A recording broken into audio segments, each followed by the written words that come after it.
The medals, they tell but a small part of the story. Participated in Vietnam and in Gulf War I, Grenada, Panama. A 27-year Air Force veteran. 41 130 C-17. Been a great ride. A retired brigadier general who refuses to go quietly into retirement. Playing golf is fun, but you still have to contribute as a human being and a person. That's how I see life. Consuming Tom Mick the last 4 years, keeping Charleston's military complex out of the crosshairs of the Base Realignment Committee. I don't look at it as a fight. I look at it as contributing to the community. I look at it as supporting the airmen, the sailors, the Marines, and the Army soldiers that are here in this community, and helping to get them better equipment, better facilities, better way of life. And life is different for our military today. This is a war like no other war.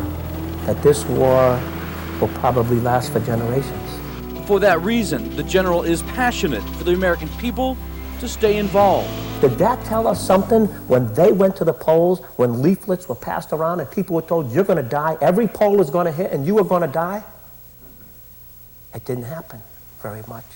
And those people stood up with their fingers. They did more than we do when we go to an election, when some people won't even go and vote because it's raining outside, or they have to stand in line for 20 or 30 minutes.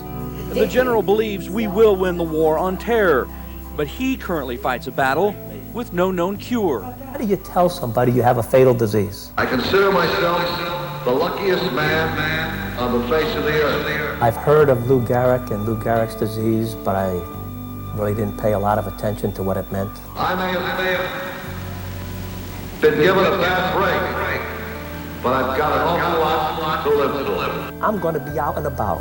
I'm not going to hide the challenges that I have. A 2-minute warning. That's how the general is dealing with this death threat, and a chance to serve yet another cause. There's 39 chapters, ALS chapters around the United States. The closest one for us is in North Carolina.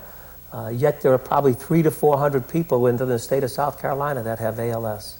And I think that's one of the things that maybe I can contribute and continue to do. I'm not done fighting. The man is rock solid, a remnant of the Berlin Wall, part of a small display of the general's career. For all the I Love Me walls that I've seen, this is about the most impressive I Love Me wall.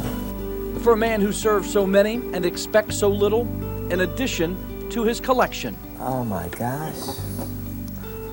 Jim Calhoun and Gino Ariyama. Unbelievable. UConn basketball, family, the military, finding a cure for ALS, all passions, all reasons to serve, all part of General Tom Mick. Seen a lot? Lucky man, right?